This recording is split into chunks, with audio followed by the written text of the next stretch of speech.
environmental conditions, so looking at how often the soil gets wet, which is going to be a lot more frequently in this case because we're putting water into the aggregate underlying the permeable pavement.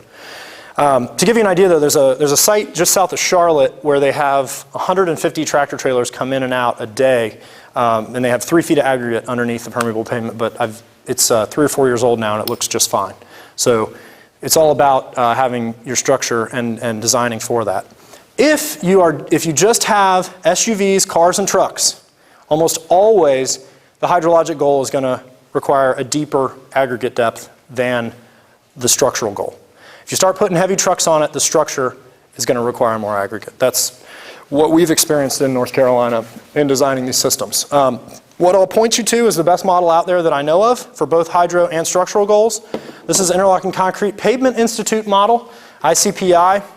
They're out of Northern Virginia, everyone's favorite part of the country. No, I like Northern Virginia, it's just the traffic's horrible. But they have in there basically designs for both hydrology, where you can run hydrographs through the system and see how well the system will perform for various size storms, for various locations in the country. They have locations in all 50 states that you can put in here for weather. And then you can also do the structural design. So it looks at the frequency of large vehicles that access the pavement. You can put all of that in there and it will give you a minimum design criteria that you need to have proper structural support for the pavement. So that's the best model that I know of. It's like 25 bucks, it's not expensive. So if you're going to do a lot of this, I would highly recommend that you get a hold of that model. All right, do these systems reduce runoff? I'm going to go through this quickly because the answer is yes. This is the first site I was like, that we monitored. This was I think 1999. I was like 12 or 13 years old at the time, so this was not my research. I was trying to figure out algebra, I think, at the time. But seasonally high water table is deep. It's an employee parking lot, and it's flat. It's down in the coastal plain where we have sandy underlying soils. This is Hurricane Dennis, 5 inches of rainfall, inflow in yellow, outflow in blue. So you note substantial volume reduction, substantial peak flow mitigation. All of those things are occurring in this rain event. Swansboro, 18-inch gravel storage layer under PICP. They monitored for 9 months from March to December of 2004. They had 5 events that were greater than 2 inches, with the largest event being 3.5 inches, and they had no runoff leave that parking lot. Right? None whatsoever, the whole time. So your curve number is 44. That's pretty much the lowest curve number you can get. Arguably, you can go a little bit lower, but that's pretty much where your curve number goes. And then this is like the easiest rational coefficient calculation you'll ever do. 0, right? Your rational C is 0 because there's no runoff. It's awesome. QP equals CIA, and QP is 0 because you have 0 rational coefficient. So it reduces runoff. It's been shown all over the world. Cold climates, dry climates, wet climates, Europe, no matter what continent you're on, no matter the underlying soil, it reduces runoff. So this is my boss's son, Little Bill, and he likes to say that the train has left the station. It has left the station. We've proven this over and over and over again. It's been proven. All right, so how much is runoff reduced? These are the 3 sites that we have down at the coast. These, again, are all sandy soil sites, so I want to make that clear. It's all sand underlying these parking lots. You can see the curve numbers.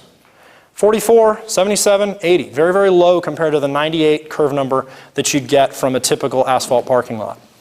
New Zealand, again, Elizabeth Fassman's data. This is a residential road that they put in. You can see this is sort of a collector street, though. It's sort of a major residential road, and so the speed limit here was like 40, the equivalent of 40 miles per hour, and this actually did have structural issues after about a couple years in use. But anyway, the hydrology was great. If you look at the runoff coefficient, which is the ratio of runoff to rainfall, you can see the asphalt catchment. She had an control asphalt catchment up here that she was monitoring, and then PICP here. The asphalt catchment, you can see the percentile, and here's the runoff coefficient, so up to 0.98. The permeable pavement rational coefficient, the maximum, or the 90th percentile was 0.63. So you can see how much water, again, we're putting into the underlying soil. Do different types of permeable pavement reduce runoff differently? The answer to that is not really. The surface course really doesn't have much impact on the amount of runoff that you're going to put into the ground. It's the depth of the aggregate layer that has the most impact. So we did this study in Kinston, North Carolina. I was actually at this site a couple days ago before I got caught by a 7-foot tall wave and down at the beach, and took like half my nose off, as you can see. But here's Kinston. We have Pervious concrete here, PICP, another PICP, And then concrete grid pavers, and the last section down here is standard asphalt. So we had those 5 side by side by side by side by side and monitored all of them.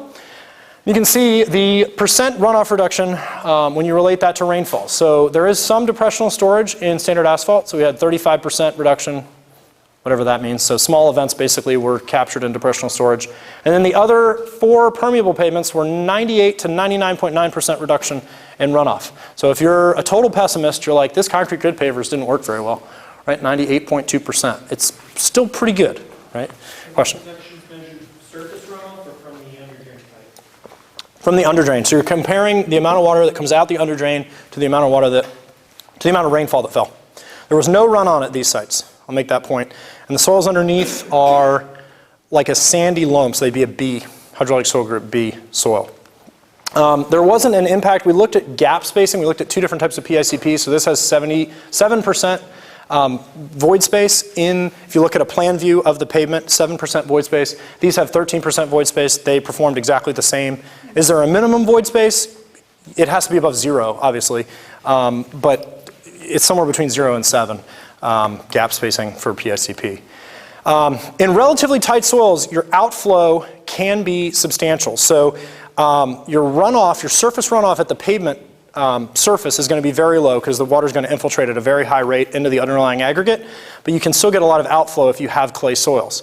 So for example, outflow is just runoff, so the surface runoff on the pavement itself, plus the drainage coming out the underdrain. I'm going to show you a couple of graphs here. So here's an example. This happens to be a site in Raleigh. Asphalt runoff is shown in black, and then the drainage, which is coming out the underdrain, is this weird yellowy orange color, mustard color. And then the runoff, the surface runoff, is in purple. And so if you add the purple and the yellow, it's relatively similar to the black, right? And the reason for that is we've got tight clay, C, D, hydrologic soil group type soils. So we're delaying the peak of the runoff. We're mitigating some of the peak flow in the runoff, but the volume is relatively similar. We might have 20 or 30% volume reduction here, and that's it. So what can be done to reduce this? We're going to go back to the internal water storage bit that I talked about in bioretention. We're going to use that over again. The first time was done in Kinston, and it was totally on accident. It was a relic of our construction methods. We ended up having like a 3-inch upturn in the underdrain in one of the cells.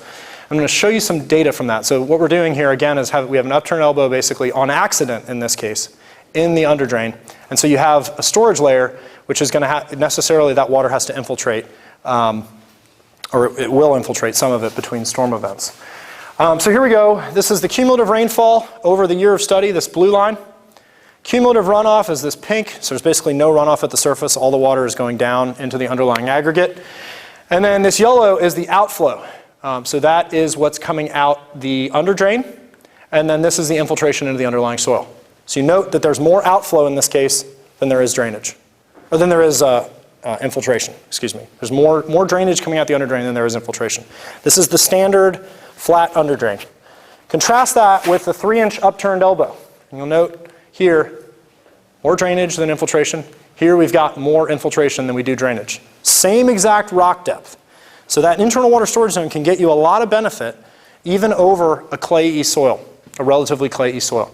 And so we took that idea and we tested it on purpose up in Boone, which is, if y'all have never been, it's a beautiful place. It's up in the mountains of North Carolina, far northwestern North Carolina. And you can see this is our underdrain going in construction. We have a 12-inch upturn in this underdrain.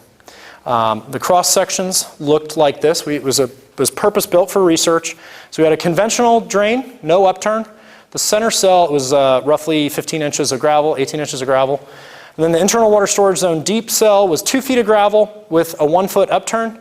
And then the shallow cell was, again, 18 inches of gravel with a 6-inch upturned elbow. So what you have to do is you have to have the equivalent of 4 inches of water if you assume a 33% porosity here before you get any outflow. Again, here you'd need 30% of 6 inches is 2 inches of rainfall before you get any outflow from the underdrains. So, and we also ripped the subsoil because you necessarily compact the soil during construction. So we took, you can see a steel bar here in the excavator thumb. We ripped the soil, and you'll see it a little bit better here. Just scarified the soil before we brought the aggregate in to give more infiltration capacity into the underlying soils. revitalize the infiltration capacity as much as we can. And then this is the finished PICP lot up there. It's right on King Street in downtown. If any of y'all are ever up there, you can stop in. There's the interstitial spaces I was talking about. So there's basically 78 stone that's typically put between the pavers, and that's where you